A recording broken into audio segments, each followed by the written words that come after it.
여러분 오늘도 잘 견디고 계십니까? 김명준의 뉴스파이터입니다. 최근에요. 국민권익위 조사 결과 지난 7년간 선거관리위원회가 총 353건의 채용 비리를 저질렀다고 합니다. 공정하지 않게 채용된 사람들이요. 공정하게 선거를 관리한다고요? 공정이 아니라 공허한 외침으로 들립니다. 우리에겐요. 선거관리위원회만 필요한 게 아니라 선거관리위원회 관리위원회도 필요해 보입니다. 9월 12일 화요일 김명준의 뉴스파이터 답답한 마음으로 시작해 보도록 하겠습니다.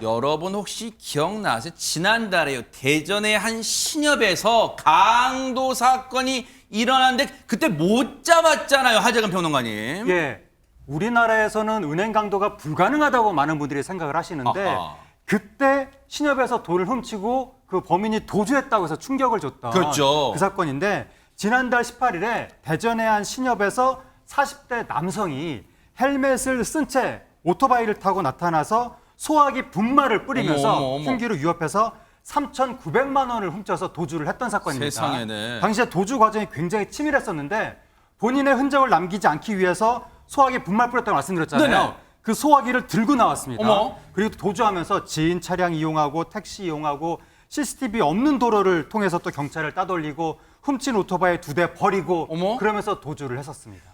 지금 하재근 평론가님 얘기만 들어봐도 나름대로 치밀하게 이 범행을 준비하기 전에 치밀하게 계획했던 것 같아요. 왜냐하면 전부 자기의 신원을 드러내지 않기 위해서 교묘한 방법을 썼는데 그러다 보니까 그때 당시 잡기 애먹었어요. 당시 얘기 좀 들어보시고 이어가 보도록 하겠습니다. 피의자의 범행 전후에 이동 동선이 워낙 복잡하고 길었고 그 과정에서 신원이 특정되지 않기 위해서 옷을 계속적으로 갈아입고 이동 수단도 여러 개를 갈아하면서 이동을 했기 때문에 특정하는 데 좀 시간이 많이 걸렸습니다. 사실 이 사건이 발생했을 때만 해도 뉴스파이터 제작진 입장에서는 야 대한민국이 천지에 CCTV가 촘촘히 깔려있는데 금방 잡히겠지 했는데 못 잡았단 말이에요. 이담 아나운서. 그러니까요. 게다가요. 이 사람이 발견된 곳은 우리나라가 아니었습니다. 어머나? 자, 영상으로 함께 보시겠습니다. 어머. 네, 강도범행 하루 전인 지난달 17일 모자와 복면으로 얼굴을 가린 채로 저렇게 오토바이를 훔쳐 달아났던 40대 남성. 다음 날요, 대전의 한 신협에 침입해서 3,900만 원을 훔쳐서 도주를 했고요. 범행 이틀 뒤에 베트남으로 출국을 했습니다. 어머나? 그리고는 지난 5일, 여긴 베트남입니다. 어허. 베트남에서 포착된 용의자의 모습인데요. 세상에. 이곳에서도 오토바이를 타고 도주 생활을 이어가고 있었습니다. 허허. 오토바이를 사랑한 범인이었어요. 가는 데마다 오토바이가 지금 CCTV 보면요. 가는 곳마다 오토바이가 형형색색으로 바뀌어 갈 때마다 오토바이를 훔쳐 타서 자신의 뭔가 신원을 드러내지 않은 것 같은데 양나래 변호사님. 그러면 지금 저 얘기는 베트남 현지에 가서도 거기서도 나쁜 짓을 저질렀다는 얘기잖아요. 네, 도피에 성공하고 나서 더 대담해졌는지요. 베트남에서도 절도 행위를 한 것으로 밝혀졌습니다. 현지 한인마트에서요. 한 남성이 지갑을 훔쳐서 달아났다는 것이 접수가 됐습니다. 그런데 알고 보니 그 용의자가 이 40대 남성이었습니다. 베트남 현지에서도요. 절도 사건을 이제 신고를 접수를 받아서 조사를 시작했는데요. CCTV에 찍힌 것이 그 바로 40대 용의자였습니다. 어머. 그런데 보세요. 이 신협에서 강도 행각한 다음에 국내에 있을 줄 알았지, 머무를 줄 알았는데 얼마 안 돼서 베트남으로 갔다는 게 뒤늦게 알려졌고 그때 깜놀했잖아요. 어떻게, 야, 3년이 받았는데 어떻게 베트남 가지? 그랬단 말이에요. 그런데 베트남 가서도 몹쓸 짓을 저질렀는데, 그런데 몹쓸 짓을 저질른 걸 알았는데 박성배 변호사님, 해외로 내뺀 상황에서 어떻게 잡아요, 그러면? 경찰이 40대 남성의 신원을 확인했을 때는 이미 해외로 도주한 상황이었죠. 말씀드린 것처럼 범행 이틀 뒤에 베트남으로 출국해버린 상태였는데 이에 경찰은 인터폴에 적색 수배를 요청합니다. 절도도 아닌 강도 범행의 범인이 해외로 도주했다고 해서 손을 놓고 있을 수는 없습니다. 그렇죠. 네. 공개 수배로 전환한 후에 지난 8일 수배 전단을 배포하는데 저건가 봐요. 수배 전단이요. 그렇습니다. 아마 경찰은 이 40대 남성이 베트남의 한인 사회에 들어가 있을 것이라고 판단한 것 같습니다. 아하. 결국 해외 도피 20여일 만인 그제 오후에 베트남 다낭의 한 카지노에서 이 남성을 체포하게 됐습니다. 허허! 잡힌 것도 카지노랍니다. 카지노에서 결국 덜미를 잡혔어요. 꼬리가 길면 밟히는 법이에요. 그런데 이 몹쓸 남성의 체포에 결정적 역할을 하신 분들이 있대요. 얘기 들어보시고 이어가 보도록 하겠습니다. 한인 교민의 소통방에 그 공개 수배 전단지를 배포하며 그 현지 제보를 그 독려하던 중에 그 수배 사진을 본 그 현지 우리 교민께서 제보를 주셨고 그 4, 5일 전에 카지노에서 얘를 본 것 같다. 이 지인이 어제도 얘가 새벽에 이 카지노에 있었던 것 같다. 이런 게 있어서 주재관이 그쪽 가서 CCTV 사진이랑 이런 걸 봤더니 걔가 맞아서 잠복을 계속 했습니다. 하던 중에 얘 카지노 주변에 얘가 나타난 거를 발견을 했고 카지노에 또 들어와서 일부 게임을 하고 이러던 그 피의자를 확인을 하다가 현지 공안하고 공조를 해가지고 검거를 했습니다. 김현주 평론가님 정말 대박입니다. 베트남 현지 교민분들이 도움을 주셨다는 거예요 지금. 그러니까 눈썰미가 보통이 아니신 것 허허. 같아요. 이 용의자를 본 것 같다 카지노에서 네. 이렇게 이제 아마 신고를 했던 모양이죠. 그러니까 이 신고가 이 강도를 검거하는데 상당히 결정적인 역할을 했던 거죠. 그래서 이제 체포 후에 당신 어디 머물렀어 이러면서 이제 그 숙소를 갔을 거 아니에요. 네. 왜냐하면 3,900만 원 훔쳐갔잖아요. 그러네요. 혹시 그 돈이 있었을까요? 아하. 없었습니다. 왜요? 그 돈은 없었고요. 남아 있는 거라고는 현지 화폐 20만 원어치. 그리고 카지노 칩 200만 원어치. 그게 다였다 그럽니다. 야, 아니 반성은커녕 강도짓하고 베트남 내뺀데 거기서도 정신 못 차리고 잡힌 곳이 아까 얘기 들었죠. 카지노에서 잡혔어요. 박성배 변호사님. 그러면 그 3,900만 원 훔친 거 홀랑 다 써버린 거예요? 이 40대 남성이 빼앗아 달아난 3,900만 원 도박과 도주 비용으로 대부분 탕진한 것으로 알려져 있습니다. 수중에 가진 돈이 거의 없었다고 합니다. 그렇지만 경찰은 사라진 돈의 행방을 쫓고 베트남 당국과 이 40대 남성의 국내 송환 절차를 논의 중인데 추후 국내 송환된 이후에 범행 동기 등 전반에 대한 조사가 이루어질 것으로 보입니다. 우리나라와 베트남은 범죄인 인도조약 형사사법 공조조약이 체결되어 있지만 외국에 도피한 우리나라 국민을 체포하는 경우에도 본격적인 수사는 현지에서 진행할 수가 없습니다. 정보를 전달받는 수준에 그치는 상황이라 경찰에 따르면 현지 경찰과 공조 중이지만 모든 정보를 다 전달받을 수 없는 상황이라서 이 40대 남성이 국내에 송환된 뒤에 제대로 된 조사를 이어나갈 방침이라고 합니다. 아니 근데 박성배 변호사님, 저 신협에서 훔쳤던 저 인간이 훔쳤던 3,900만 원이란 돈이요. 고객이 맡긴 돈일 텐데 그 피해는 그럼 어디서 보상받나요, 고객분들이? 사실 돈이 다 사라지고 없다면 그 피해는 신협이 다 감수를 해야 합니다. 아하. 금융기관은 어떠한 경우에도 고객에게 예금을 지급해야 합니다.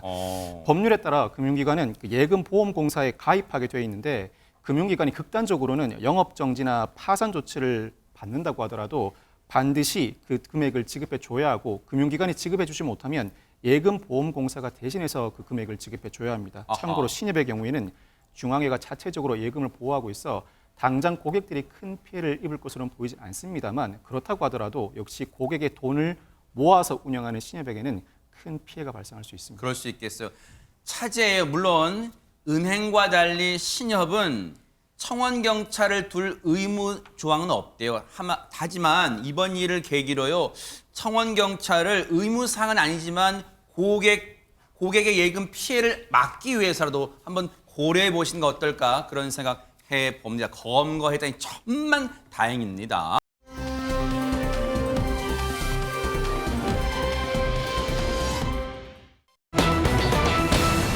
(4년마다) 열리는 게 올림픽이나 월드컵만 있는 줄 알았더니 김정은이 북한 밖으로 외출한 것도 4년 만이랍니다. 영상 만나보시고 이어가 보도록 하겠습니다. 경애하는 김정은 동지께서 러시아 연방을 방문하시기 위하여 평양을 출발하셨습니다. 9월 10일 오후 전용 열차로 평양을 출발하셨습니다. 경의하는 김정은 동지께서는 환송 나온 당과 정부 무력기관의 간부들과 인사를 나누셨습니다. 당과 정부 무력기관의 지도 간부들은 경의하는 김정은 동지의 안녕과 해외 방문 성과를 축원했습니다. 경의하는 김정은 동지께서는 수도 시민들과 온 나라 전체 인민들의 평안과 사업 성과를 축원하시며 뜨거운 인사를 삼가 전하시었습니다.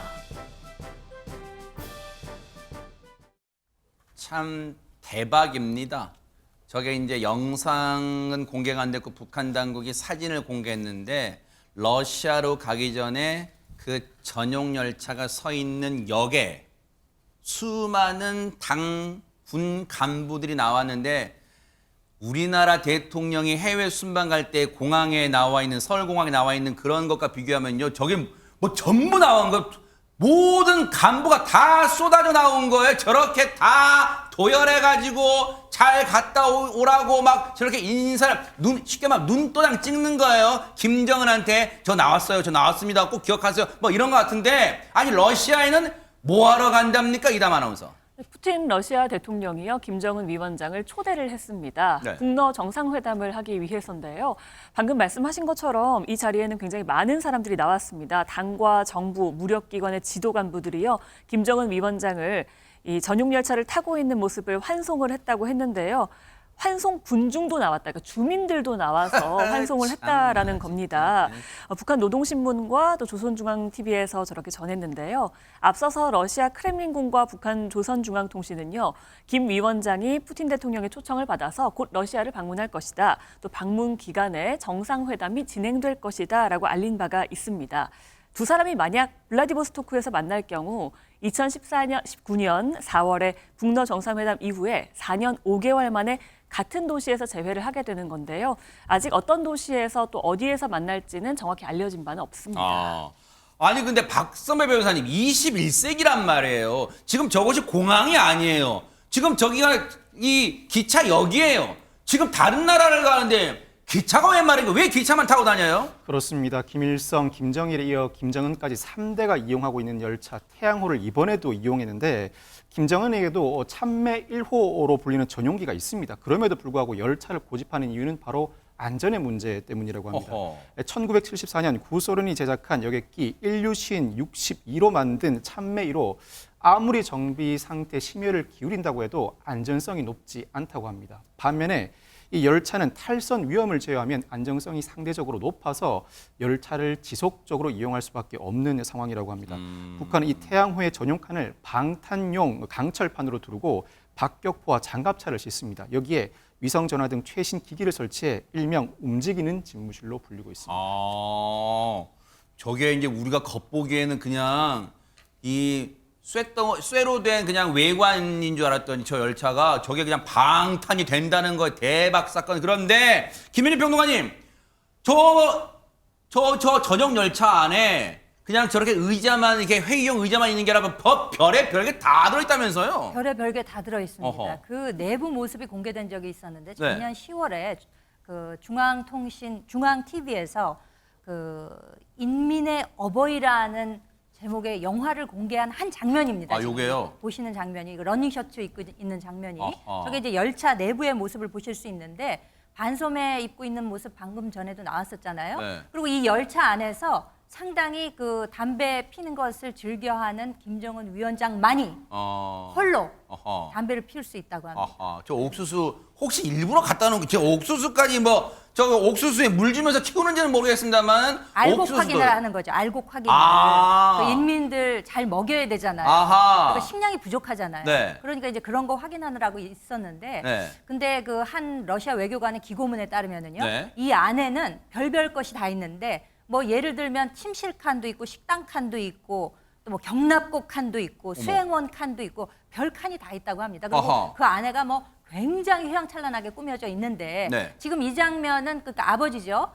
김정일 전 위원장이 2001년에 그 모스크바를 가는 장면이었는데 장장 열흘 동안 기차를 타고 갔다고 합니다. 네. 그 당시에 수행을 했던 러시아 군사령관의 회고록에 따르면은요.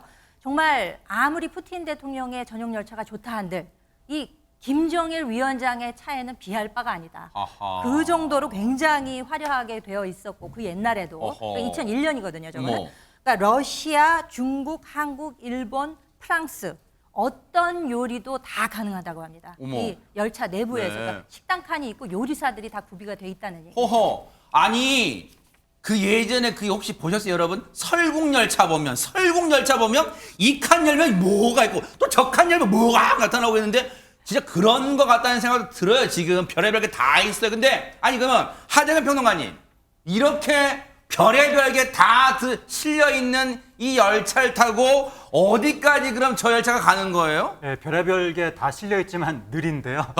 느린 열차를 타고 네. 이제 평양에서 하산을 걸쳐서 블라디보스토크까지 이동하게 되는데 1180km 가량 그렇게 이동하는데 와중에 또 이게 북한에서 러시아로 넘어가는 그 국경에서 바퀴를 바꿔 달아야 되거든요. 어머. 이게 그 바퀴 간격이 서로 달라서 아 선로 간격이 네, 같아. 북한은 표준계인데 러시아는 관계이기 때문에 어머. 그 이 바퀴까지 바꿔 달면서 힘들게 가는데 정말 하재근 평론가 박학 다시 가시다 진짜 대박 사건. 네. 총 이동 시간이 20시간 이상 걸릴 것으로 지금 추정되고 있습니다. 20시간 넘게 기차를 타고 우리 그러잖아요. 점수시 어때요? 아직도 멀었어요. 우리 그러잖아요. 여행 갈 때. 그런데 이렇게 20시간 넘게 안전을 이유로 20시간 넘게 기차를 타고 간다는 걸 러시아로 관련해서 우리 국방부는 어떻게 보고 있을까 얘기 한번 들어보시고 이어가 보도록 하겠습니다. 국방부는 김정은이 아마 오늘 새벽에 전용 열차를 이용해 러시아 내로 들어간 것으로 보고 있습니다. 특히 군부 인원들을 다수 대동한 것을 고려할 때 북러 간 무기 거래, 기술 이전과 관련된 협상이 진행될지에 대해서 예의주시하고 있습니다. 일단 동광 포럼 개최되는 것을 고려할 때 그것과 연계된 아마 일정이 있지 않겠나 이렇게 생각을 하고 있고 나머지 사안들은 저희가 예의주시하고 있습니다. 네.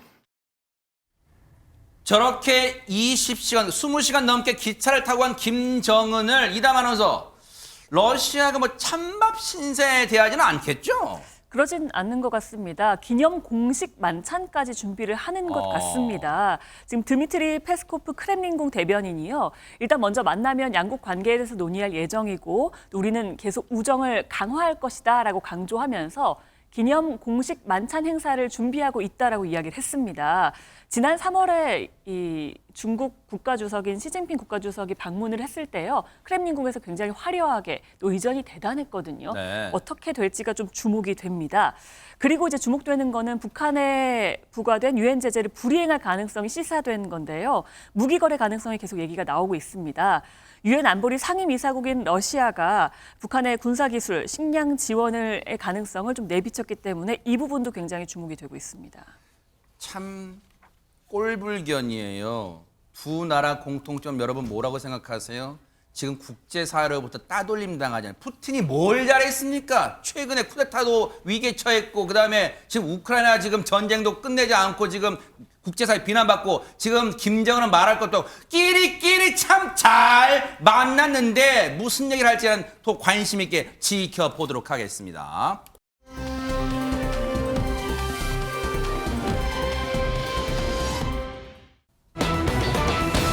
자, 분위기 바꿔볼게요. 오랜만, 대박 사건. 가수 신성 씨 얘기가 들려오는데, 아니, 제목이 오빠 돈 많아. 신성 씨 알고 보니 갑부였어요? 신성 씨가 돈 많아라고 이야기를 한 게 아니라요. 네.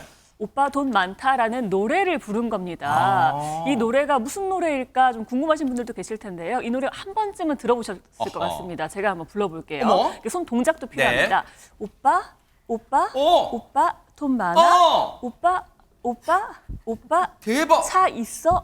어디서 본 것 같으시죠? 본 것 같아요. 이거 SNS를 하시는 분들은요. 어허. 한 번쯤은 본 영상이실 맞아요. 겁니다. 나 본 것 영상 같아요, 진짜. 직접 보여드리겠습니다. 와우, 네.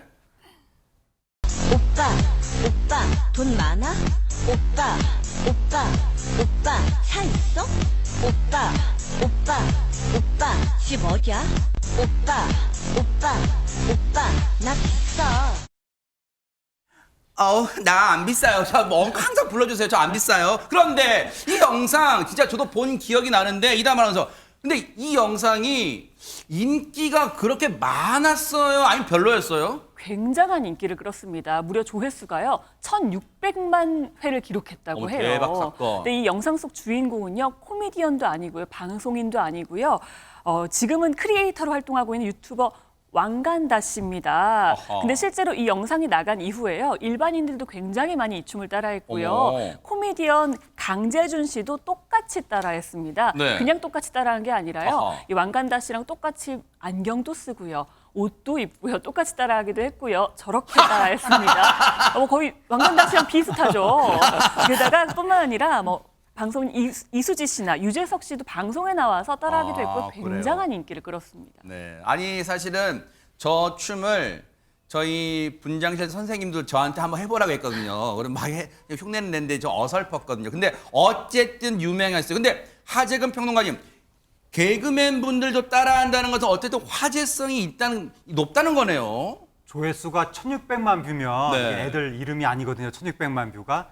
한류 스타가 나와도 1,000만 뷰 넘기기 힘듭니다. 네. 유튜브 영상이. 엄청나게 화제가 있는 건데 저 왕간다 씨의 은근히 나를 무시하는 듯한 저 표정과 눈빛. 그러니까 사람들이 내가 저 사람한테 무시를 당할 이유가 없는 것 같은데 왜 나를 무시하는 것처럼 쳐다보지 하면서 또 은근히 리드미컬한 이 춤추는 동작. 네. 이런 것들이 재밌어서 화제가 되는 것 같은데 네. 저 누리꾼들 댓글이 내가 무조건 성공해서 이 여자한테 인정받고 싶다.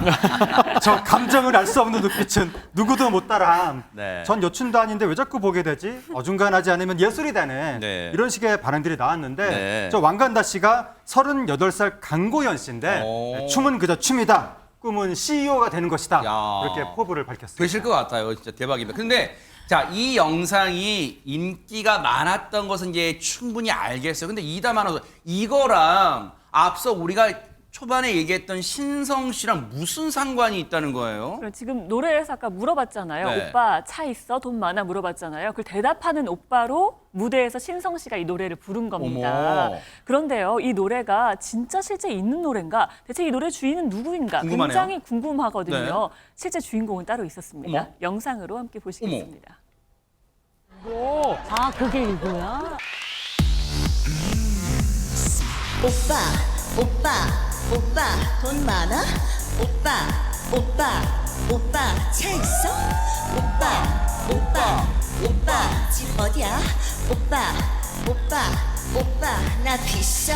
오빠 오빠 오빠 돈 많아 오빠 오빠 오빠 차 좋아 오빠 오빠 오빠 시간나 오빠 오빠 오빠 꽉 잡아 라면 먹고 갈래?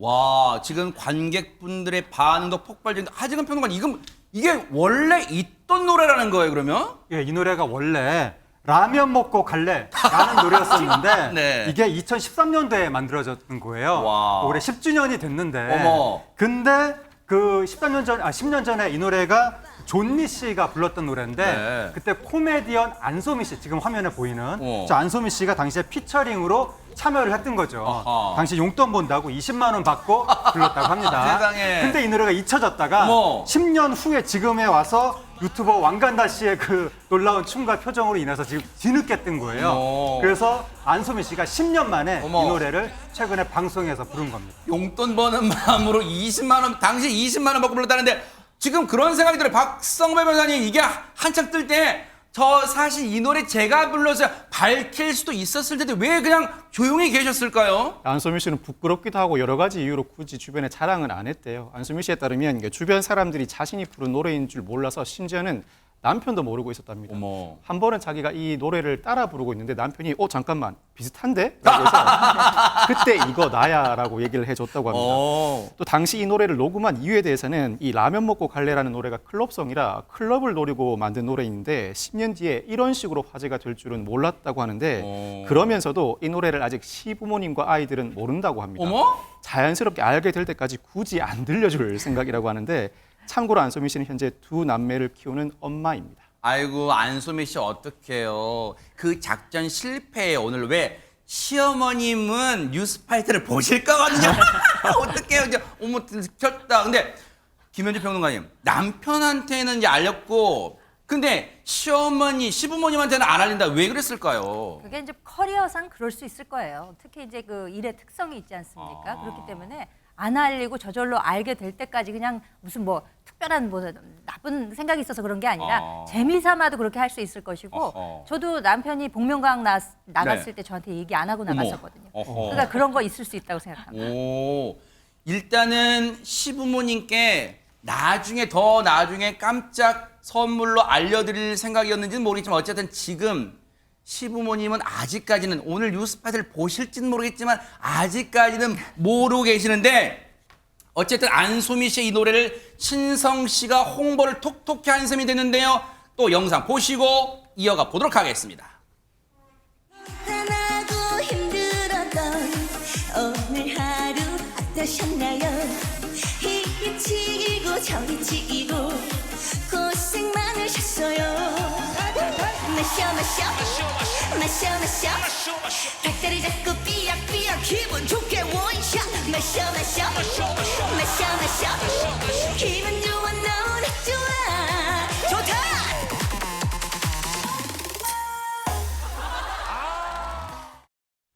안소미 씨 오랜만에 이제 화면 보니까 정말 좋은데 앞으로도 또 많은 분들을 위해서 자주 뵐 수 있기를 부탁을 드리겠습니다. 멋졌습니다. 멋진 무대였습니다.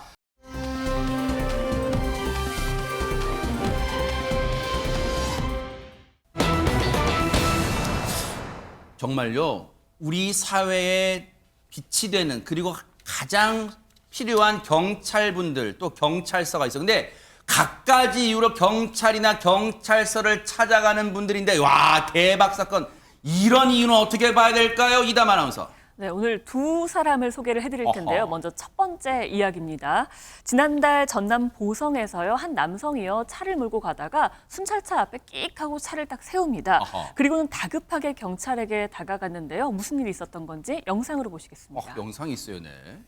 전남 보성군의 한 도로입니다. 거점 근무 중에도 순찰차 앞으로 트럭 한 대가 저렇게 급하게 정차를 하고요. 트럭에서 내린 운전자는요. 빠르게 순찰차로 달려와서 도움을 요청합니다. 이 남성의 첫마디 말벌에 쏘였어요. 어머머. 였습니다. 아이고 지금 왜 다급했는가 봤더니 말벌 생각만 해도 지금 몸이 오싹해집니다. 박성배 변호사님. 보신 것처럼 지난 8월 전남 보성군에서 순찰차가 교통 거점 대기 근무 중이었습니다. 이 순찰차 앞에 트럭 한 대가 황급히 정차하더니 의문의 남성이 트럭에서 내리죠. 그리고는 순찰차로 다급하게 달려오는데 꺼낸 첫마디 말벌에 쏘였다. 너무 어지러워서 운전을 못하겠다였습니다. 이 남성 당시에 말벌에 오른쪽 관자놀이를 쏘였다고 합니다. 어머머. 바로 병원에 가려고 운전대를 잡긴 잡았는데 2분도 지나지 않아서 얼굴이 붓고 입과 혀에 마비가 왔습니다. 아이고. 더 이상 운전을 하지 못할 것 같은 그 순간에 기적적으로 순찰차가 눈에 들어왔던 것입니다. 세상에. 의식을 잃기 직전인 것으로 보이는 이 남성, 경찰은 즉시 순찰차에 타라고 말한 뒤에 곧바로 병원으로 출발했습니다. 세상 일단 순찰차가 구세주 같은 역할을 한 건데 생각을 해보세요. 하재근 평론가님. 그냥 우리가 벌에 쏘여도 거기에 퉁퉁 붓고 진짜 통증이 심하고 막 아려오는데 말벌이란 말이에요. 하재근 평론가님. 지금 굉장히 위급한 상황인 건데 이 남성이 과연 안전하게 병원에 도착했는지 그 이후의 과정도 영상으로 설명해 드리겠습니다. 네. 영상을 보시면 네네. 이제 그 벌에 쏘인 남성을 태우고 순찰사가 그 병원으로 향했거든요. 네. 근데 뒷좌석에 탄 남성이 말벌 독이 좀 그 퍼지는지 숨 쉬는 게 가빠서 말하는 것도 힘들다라고 하면서 의식을 천천히 잃어가고 있었습니다. 그러니까 경찰이 막 급하게 운전을 하면서도 남성이 정신을 잃지 않도록 정신 차리세요. 다 왔으니 힘내세요라고 계속 말을 붙이면서 이동을 했는데요. 마침내 응급실 앞에 늦지 않게 도착을 해서 저 남성은 무사히 치료를 받을 수 있었습니다. 세상에 저때 순찰차 경찰분들이 안 계셨다면 진짜 큰일 날 뻔했을 것 같은데 지금 저 상황을 들은 저희들도 일단 휴 안도의 한숨을 내쉬게 돼요. 당시에 이 말벌에 쏘이셨던 그 남성분 얘기 들어보시고 이어가 보도록 하겠습니다. 오른쪽 관전을 위해 머리를 한번 맞고는 제가 병원을 가야겠다 싶어서 운전하고 오는데 한 2분도 안 돼가지고 얼굴이 붓고 입하고 혀가 마비가 오더라고요. 그래서 마침 순찰차를 제가 만났죠. 저를 태우고 병원으로 가셨죠. 응급실 앞에 갔을 때는 정말 아무것도 안 보이더라고. 그래갖고 그 경찰관님이 저 부축해서 응급실 침대까지 데려다 줬죠. 쇼크가 오기 전에 치료를 받게 돼서 참 천만 다행이라고. 인근에 우리 계신 분들이 있어서 저처럼 위급한 상황에 목숨을 건진 분이 한둘이 아니겠구나 그런 생각이 들더라고요. 전달에 고맙고 특히 직접적으로 도움을 받았던 그분께 다시 한번 감사드립니다. 그러니까요. 다시 생각해봐도 저때 경찰분들이 순찰차가 저곳에 없었다면 운전하고 손수 운전하고 병원 가시다가 큰 화를 당하실 뻔했죠. 왜냐면 정신이 혼미해졌잖아요. 앞서도 보셨지만. 그런데 김현주 평론가님 이제 얼마 안 있으면 추석이 다가오다 보니까 벌초도 많이 하고 하다 보면 벌에 쏘이는 경우 많을 것 같아요. 그렇죠. 이제 본격적인 벌초 시즌이 다가왔기 때문에 그러네요. 특히 이 벌쏘임 사고를 굉장히 유의를 하셔야 됩니다. 어허. 이 벌들이 말이죠. 오늘 제가 검은색 옷을 입었는데 네네. 어두운 색 옷에 굉장히 공격성을 보인답니다. 오히려? 예. 그러니까 막 알록달록 꽃 색깔 같은 거에 공격할 것 같죠? 네. 어두운 색 옷에 많이 공격성을 가지고 있다고 세상에. 하니까 밝은 색의 모자 옷을 착용을 하시고 어허. 그리고 뭐 향수 아니면 뭐 좀 향이 많이 나는 화장품 이런 거에도 공격성이 있다고 아, 합니다. 그래 오히려 그냥 이 독한 향수로 말벌을 취하게 할 생각으로 뿌리고 할 수 있는데 그게 안 된다는 거예요, 오히려? 안 되는 거죠. 오. 그러니까 밖에 나가실 때는 긴 소매 옷을 입으시고 책 넓은 모자를 쓰시고 또 향이 진한 화장품 같은 거는 될 수 있으면 좀 자제하시는 게 좋겠습니다. 어허. 그리고 만약에 벌에 쏘였을 때는 이제 응급 처치를 해야 되잖아요. 카드같이 이렇게 딱딱한 것의 그 옆면을 이용해서 벌침을 이렇게 조심해서 제거를 하신 다음에 그 쏘인 부위에는 소독을 하거나 깨끗한 물로 씻은 후에 얼음 찜질을 하면 좋다고 합니다. 그런데 만약에 네. 쇼크 반응이 나타날 어머머. 수가 있어요. 막 의식이 혼미해진다거나 네네. 청색증이라고 해서 막 얼굴이 파랗게 어머머. 변하거나 이러면 즉시 119에 신고해서 아이고, 치료를 받으셔야 합니다. 세상에 무엇보다 사전에 주변을 벌초하실 때도 주변을 좀 잘 보시는 게 관찰하시는 게 예방에 도움이 될 것 같다 이런 생각해 보고요.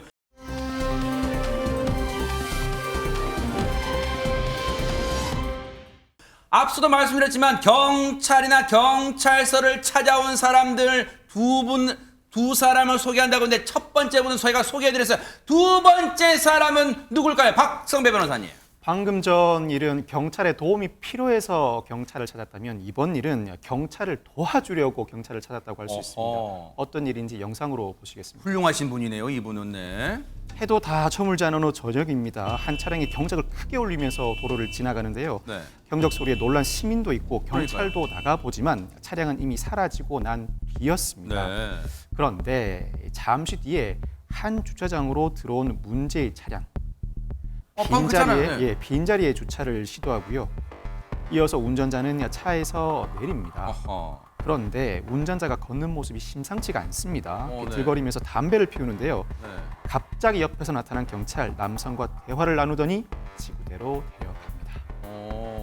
아니 지금 박성배 변호사님 지금 저 남성도 약간 몸이 비틀비틀한 겁니까? 혹시 말벌에 쏘인 거예요? 뭐 정신 혼미해진 거예요 지금? 어떤 겁니까 지금? 말벌에 쏘였을까요? 영상을 마저 보시면서 설명해 드리겠습니다. 아하, 네. 방금 전 주차장으로 들어오는 문제의 차량입니다. 그런데 이 주차장 보이시나요, 순찰차? 바로 아하, 네. 지구대 주차장이었습니다. 일반 주차장으로 착각한 운전자가 지구대 주차장에 주차를 한 겁니다. 네. 그 모습을 보고 다가간 경찰, 이 남성에게서 술 냄새를 맡고 바로 음주 측정을 했고요. 역시나 0.2% 만취 상태로 현장에서 검거된 것입니다. 대박 사건. 0.08%부터인가 이 면허 취소인데 0.2%면 만만치예요. 아니 이당 아나운서 얼마나 펌하셨으면 저기가 지구대 주차장 훤한 지금 해도 안 떨어진 시각에 저기를 지구대 주차장을 제발로 찾아와요 지금. 그러니까 저게 지금 저녁 7시입니다. 아하. 경기도 고양시에서 지난달 16일에 있었던 일인데요.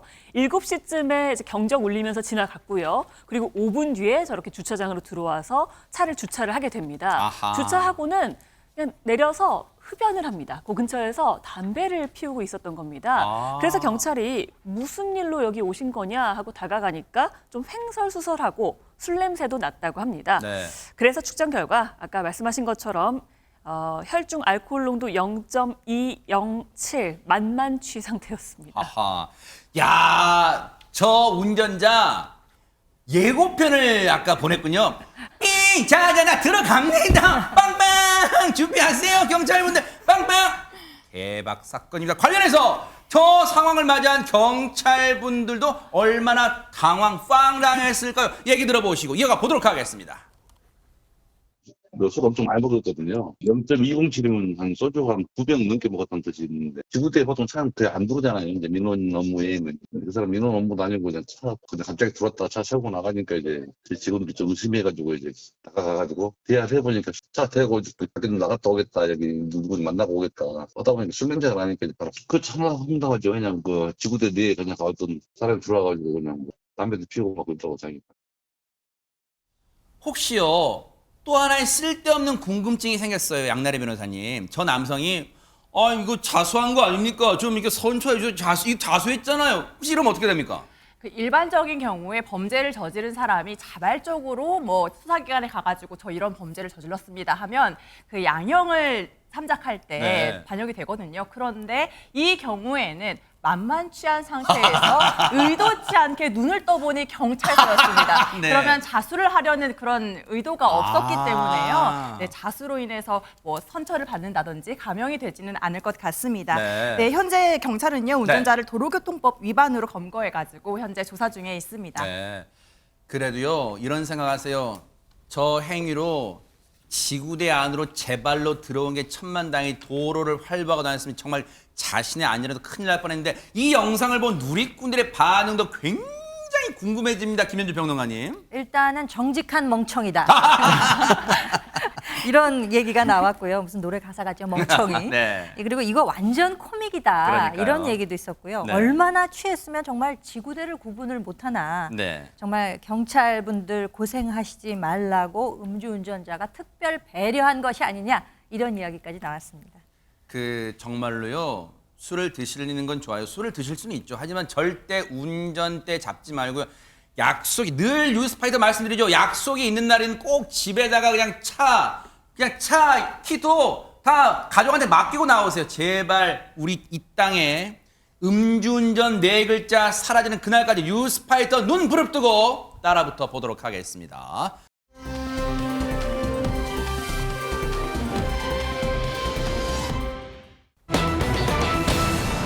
참나. 살다가 돈을 입금해주는 스토커도 있다고요, 이담 아나운서? 네, 이 두 사람의 사이는요, 원래 사귀었던 사이입니다. 아하. 이 30대 남녀인데요, 8년 전에 교제를 하다 헤어졌습니다. 네. 그러니까 헤어진 지 한 8년이 된 거예요. 아하. 근데 여성이 결혼을 하면서 이 전 남자친구의 번호를 차단했다고 합니다. 네. 그러니까 지난해 9월부터 이 남성이 10,000원씩 계속 입금을 하더라는 겁니다. 근데 입금을 할 때요, 입금 내역란에 이제 뭘 쓸 수 있잖아요. 그렇죠. 아무래도 번호가 차단당했으니까 메시지도 안 갈 거고 전화도 할 수 없으니까 네. 이렇게 입금 내역란에 좀 메신저 차단을 좀 풀어봐봐 라면서 이렇게 메시지를 보냈던 겁니다. 아, 여러분도 해보셨죠? 송금할 때 그 뭐라고 메모 적을 수 있잖아요. 뭐 생일 축하해 그런 거 쓸 수 있으니까. 근데 거기다가 야, 카톡 메신저 풀어봐봐. 뭔가 지금 꿍꿍이 속에 있다는 거잖아요. 하재근 평론가님. 근데 이거 진짜 함부로 알려주면 안 되겠네요. 당연히 이제 계좌번호 같은 것도 상대방이 어떤 스토킹의 수단이 될 수가 있는 거고 네. 보통은 이제 그 상대방이 전화 같은 거 차단했을 때 메시지를 전하는 수단으로 계좌번호를 이용할 수가 있는데 어허. 그럴 때는 아주 소액, 뭐 1원이라든가 아주 네. 소액을 보내면서 거기 이제 메시지를 적어 놓는데 네. 이 경우는 그에 비해서 좀 액수가 많습니다. 네. 근데 보내는 사람 입장에선 혹시 뭐 1원이 아니라 10,000원을 보내면 상대방이 좋아할까? 뭐 나한테 호감을 가질까? 그렇게 생각했을지는 모르겠으나 네. 당하는 사람 입장에선 내 의사와 상관없이 상대방이 뭘 자꾸 보내면 굉장히 불안한 거거든요. 네. 지금 10,000원을 입금했는데 그게 한 번이 아니라 200회에 걸쳐서 어머? 보냈다고 합니다. 그럼 얼마예요? 200만 원가량을 어머, 보낸 어머. 거죠. 그러면서 또 그 밖에 또 메신저 선물하기 기능을 통해서 모바일 쿠폰을 보내는 등 총 226회에 걸쳐서 스토킹을 하는 바람에 네. 여성 입장에서 얼마나 불안했겠습니까? 아하. 본인은 이제 결혼까지 했는데 어머. 있을 수가 없는 일이 벌어진 거잖아요. 네. 결국 여성의 신고로 이 남성은 재판에 넘겨졌습니다. 아니 굳이 또 쓸데없는 궁금증인데요. 하재근 평론가님 보세요.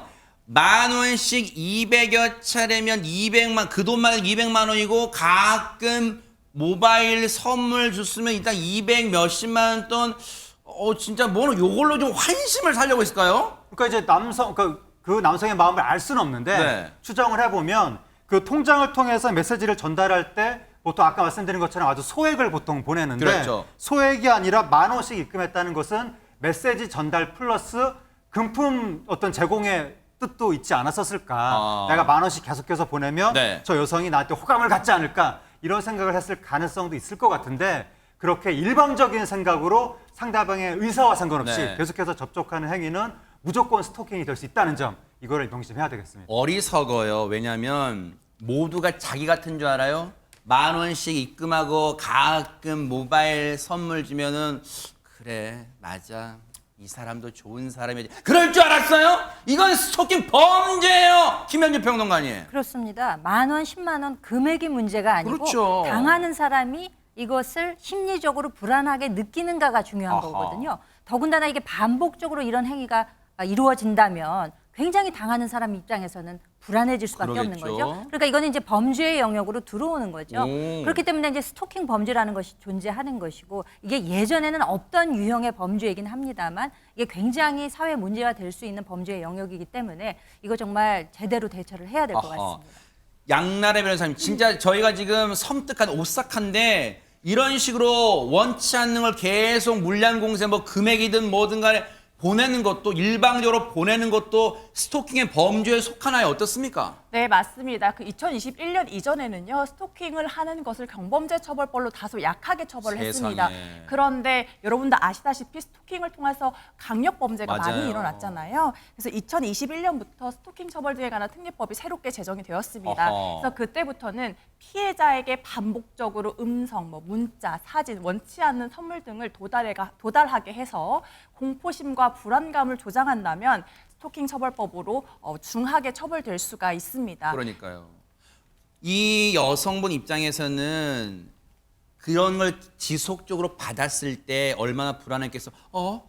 어디선가 나를 지켜보고 있나? 그런 생각 들 거잖아요. 결국 이 몹쓸 남성 재판에 넘겨졌다면서요, 박성배 변호사님. 네, 이 남성은 스토킹 처벌법 위반 혐의로 재판에 넘겨졌고 법원은 징역 1년에 집행유예 3년, 40시간의 스토킹 범죄 재범 예방 강의 수강을 명령했습니다.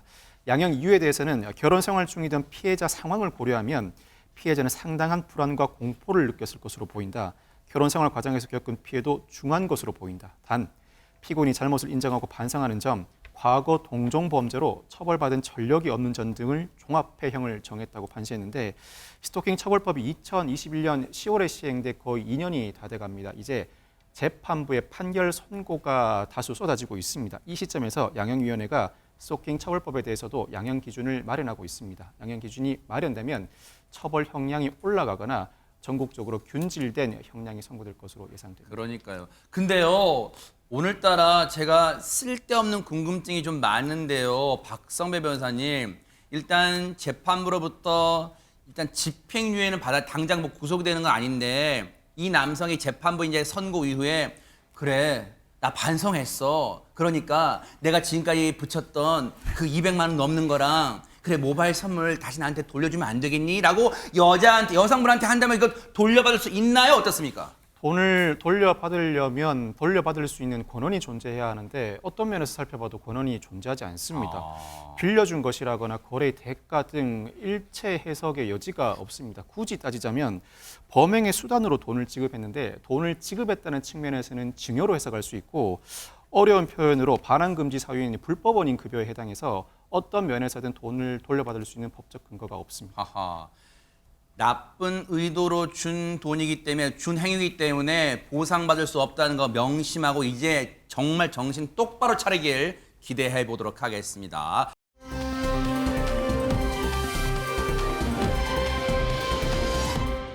그런가 하면 이번엔 또 어느 나라로 가볼까요? 이담 아나운서. 이번 중동 요르단으로 한번 가볼 텐데요. 이게 차가 굴러가는 경주는 경주인데요. 좀 특이한 레이싱입니다. 뭐 롤케이크인지 뭐 고깃덩인지 모를 차가 막 지나가고요. 어허. 염소차가 달려갑니다. 영상으로 한번 보시겠습니다. 무슨 얘기일까요, 이게? 네. 네, 거대한 저게 롤케이크일까요? 고깃덩이일까요? 도로 어머머. 위를 달리다가요. 자세히 보니까 이 어머머. 안에 사람이 있죠. 와하. 자, 턱에 사람입니까? 걸려서 네네. 붕 뜨더니 아하. 조각 하나도 떨어뜨리고 이건 염소잖아요. 네. 뿔도 달려 있는데 뒤이어 달리는 차들 중심 잃고 넘어지기도 하고요. 방지턱에 걸려서 차가 거의 산산조각이 나기도 하고요. 아하. 심지어요, 이 차는 거의 지금 산산조각이 났죠. 들고 달립니다. 네. 차 자체가 운행이 안 되지 들고 달리는 사람들도 있고요. 네. 차가 넘어지든 고장이 나든 맨발로 뛰어서라도 완주하는 이 사람들. 대체 이게 무슨 경기일까요? 지금 왜 이러는 걸 저게 무슨 대회 저게 계획인 됩니까, 박성배 변호사님? 시끌벅적 좌충우돌 경기가 펼쳐진 이곳은 중동의 요르단입니다. 엔진은 없고 운전대와 바퀴만 갖춘 무동력 자동차를 타고 펼치는 소프박스 레이스라는 경기인데 이 네. 경기 규칙이 타고 있던 차가 뒤집히든 고장이 나든 맨발로 뛰어서라도 결승선을 통과해야 하는 것이라고 합니다. 아하. 이에 따라서 각양각색으로 꾸민 40대의 차량이 각축을 벌인 것입니다. 우승자가 있긴 있습니까, 하재근 평론가님? 예, 저게 이제 기록 경쟁이 아니라 네. 창의성, 아하. 개성, 네. 쇼맨십 이런 오호. 걸로 이제 우승자를 가리는데 네. 올해는 리오넬 메시를 상징하는 염소 모양의 차를 디자인한 요르단 남성이 우승했다고 합니다. 야, 어쨌든 고생 끝에 낙이 있었던 것 같아요.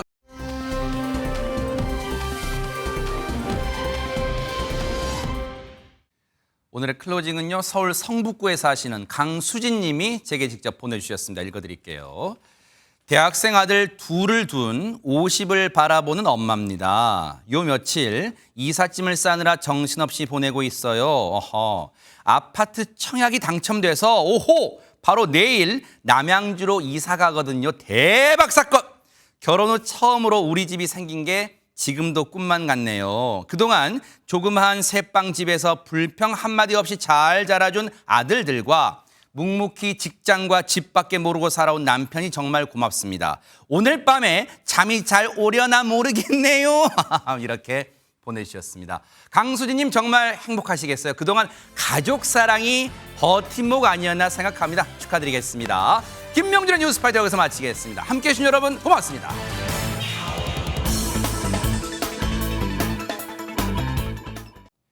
보고 계십니까? 대박 사건. 네, 안녕하십니까? 김명준입니다. 여러분과 함께하는 뉴스파이터. 다양한 소식과 뉴스를 보고 싶으시면 화면 오른쪽을 꾹 눌러 구독해 주시길 바랍니다. TV로도 유튜브로도 여러분께 한 발 더 다가가겠습니다. MBN 뉴스와 뉴스파이터를 사랑해 주셔서 고맙습니다.